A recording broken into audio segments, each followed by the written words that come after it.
donc sur le site. Oui, tout à fait, Hélène. Alors, je suis très contente d'être ici et je vais bientôt parler du déjà vu. Et pour moi, c'est un rêve qu'il y a un séminaire sur le déjà vu parce que quand j'ai commencé la recherche sur le déjà vu il y a, je ne sais pas, 15 ans, 20 ans même peut-être, je n'ai pas imaginé qu'il y aura un séminaire comme ça qui est possible, même des chercheurs locaux qui présentent ces choses. Avant de commencer, une chose qui est très importante pour moi, j'ai pris 2 engagements personnels ces dernières années. Premier engagement que j'ai pris, c'est d'éviter le all-male panel, qui est quelque chose qui est très important dans le monde en général, et surtout dans la neuroscience. Il y a des organisations comme ALBA qui existent pour promouvoir la diversité dans la neuroscience. Et j'ai pris un engagement de n'être jamais sur un panel qui est all male panel. Alors, ça veut dire je suis là, je me trouve comme homme dans une séance où il y a 3 hommes qui parlent. C'est pas normal pour notre communauté. Ça, c'est la première chose à dire, que dans le cercle, comme nous avons vu, il y a la parité partout et nous avons discuté ça. Et bien sûr, pour un sujet tellement spécifique comme le déjà vu, on ne peut pas faire autrement. Mais je voudrais juste souligner ça, que c'est quelque chose qui est très important. Et le deuxième engagement que j'ai pris, qui est relié, c'est de porter une cravate tous les vendredis. C'est pour ça que je suis en cravate. Ok, alors je commence avec une petite citation de Tonigawa, qui a gagné le prix Nobel. Il est connu comme neuroscientifique, il n'a pas gagné le prix Nobel pour la neuroscience, mais il a proposé qu'il peut expliquer pourquoi nous avons le déjà vu. Et en fait, dans cette citation ici, il explique qu'avec l'âge, nous avons plus de déjà vu. Et il a expliqué que c'est tout basé sur une partie de l'hippocampe spécifique. Il a expliqué pourquoi il y a le déjà vu. Alors, il y a un problème. Premier problème, toutes les études empiriques montrent qu'avec l'âge et avec la maladie d'Alzheimer, il y a moins de déjà vu et pas plus de déjà vu. Alors ça, c'est déjà un problème. Et l'autre problème pour nous, c'est que les souris n'ont pas le déjà vu. Et alors, ça, c'est un point principal pour moi aujourd'hui. Je vais insister sur le fait que les souris n'ont pas le déjà vu et je vais expliquer pourquoi. C'est vendredi matin et moi, je commence la présentation avec mes conclusions, avec les points principaux, pour que c'est plus facile et après vous pouvez décider de m'écouter ou pas. Alors la première chose que je vais montrer aujourd'hui, que c'est la mémoire est organisée comme ça. Alors il y a beaucoup d'informations ici, je ne vais pas expliquer toutes les flèches et toutes les boîtes, mais en gros ici nous avons une organisation du cerveau qui était proposée par Bastien et c'est pas le cerveau entier, c'est la partie qui est responsable pour la mémoire. Et le point principal pour aujourd'hui, c'est l'idée qu'il y a un système de représentation qui est comme le système classique que probablement vous avez étudié. C'est l'hippocampe et toutes les zones qui sont reliées avec l'hippocampe, qui est là pour représenter les choses dans la mémoire. Et nous avons le deuxième système, qui est un système d'attribution et attention. Et en fait, c'est la relation entre ces 2 zones qui donne la mémoire. En fait, ça, c'est la partie qui est un petit peu plus nouvelle et c'est ça que je vais présenter aujourd'hui avec le déjà vu. Mais le point principal, c'est qu'on ne peut pas expliquer les comportements humains si on pense à la mémoire juste comme la représentation des informations qui sont stockées quelque part dans le cerveau. Il y a beaucoup plus que ça, il y a un système d'attribution qui existe aussi. Et je vais expliquer comment ça donne le déjà vu. Et ça, c'est-à-dire, la deuxième chose dans la présentation, c'est l'idée que la mémoire, ce n'est pas organisé comme ça. Il n'y a pas un bouton où on va appuyer sur un bouton dans le cerveau pour enregistrer les choses. En fait, je vais montrer que le déjà vu, c'est un exemple des choses comme quoi le système mnésique est toujours actif. C'est toujours là pour surveiller la scène, pour voir ce qui passe dans l'environnement et s'il y a des informations qui sont reliées ou associées avec ces informations. Alors, avant de commencer, point principal, le déjà-vu est une sensation complexe qui signale un conflit dans le système mnésique. Et maintenant, je vais essayer de vous convaincre que c'est organisé comme ça.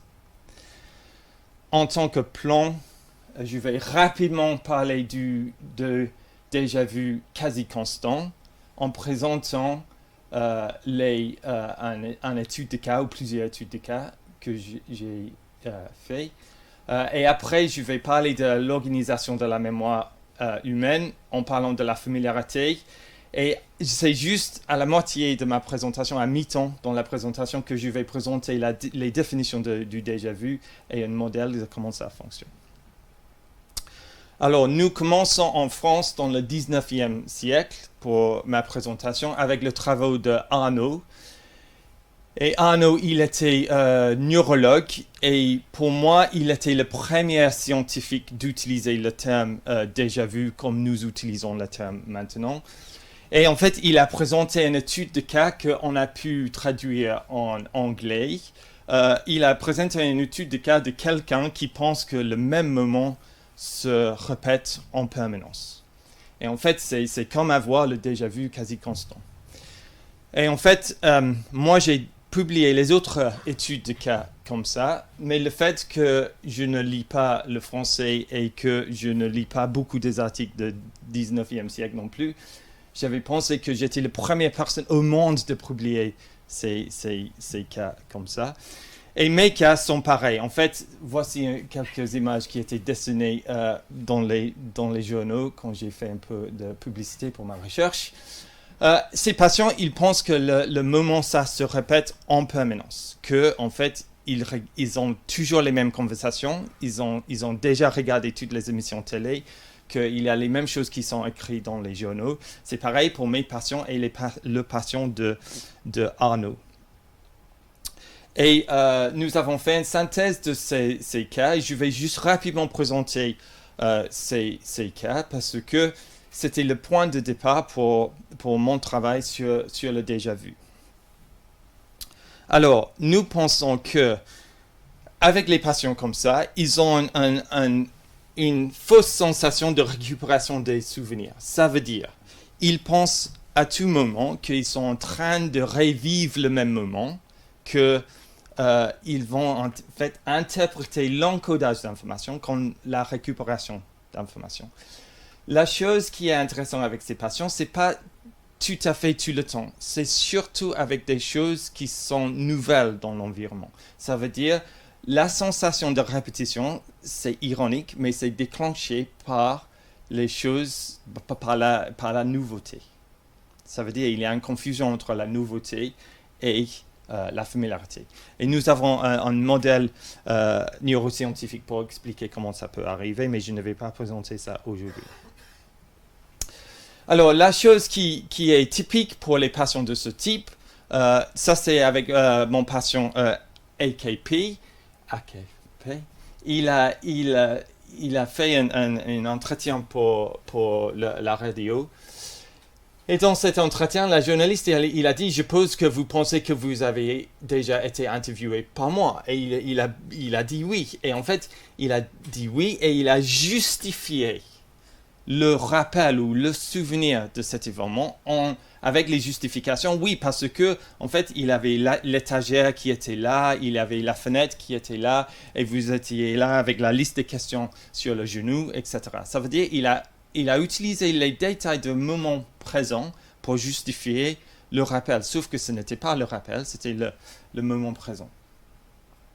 Alors, on a fait l'hypothèse que ces fausses alarmes, ça veut dire tous ces faux souvenirs d'avoir déjà fait quelque chose, sont reliés avec l'idée d'une récupération de souvenirs avec la récollection. Et ça, c'est quelque chose que je vais rapidement expliquer. Et Denis, tout à l'heure, il va parler en plus de détails de cette procédure.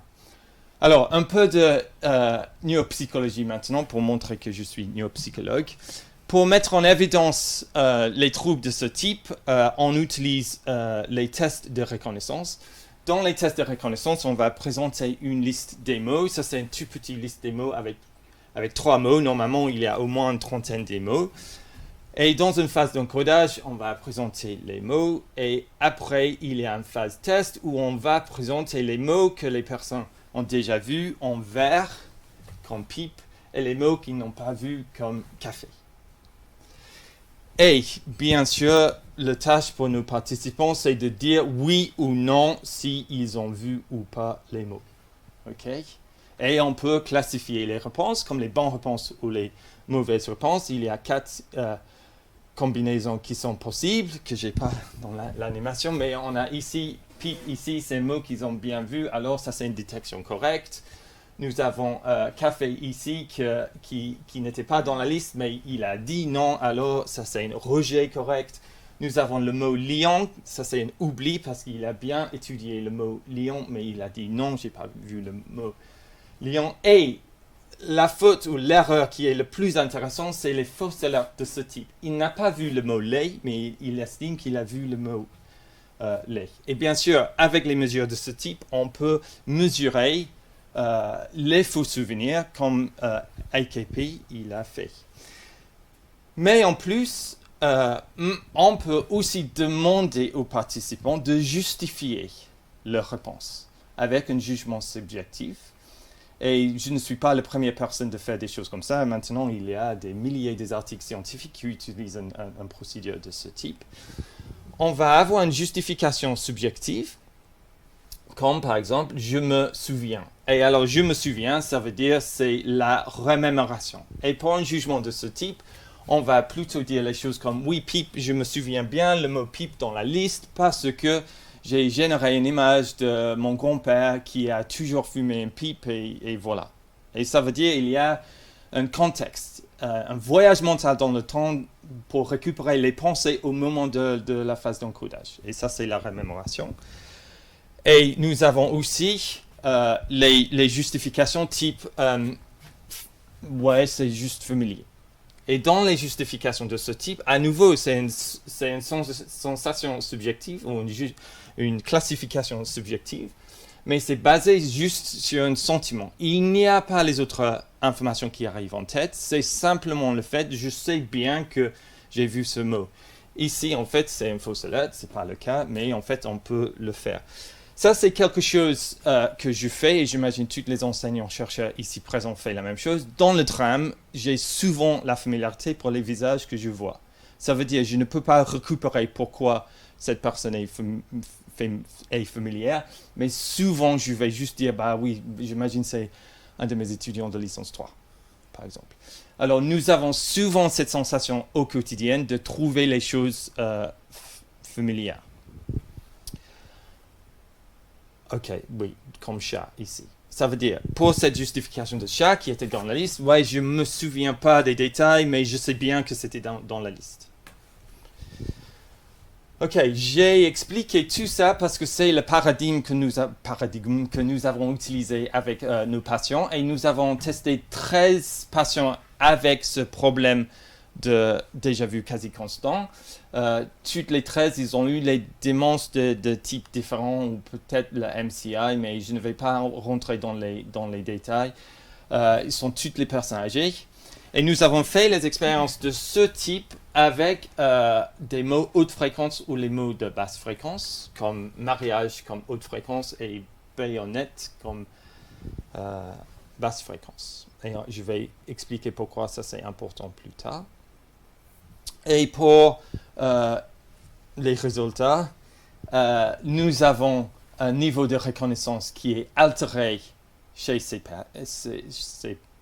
patients, mais c'est normal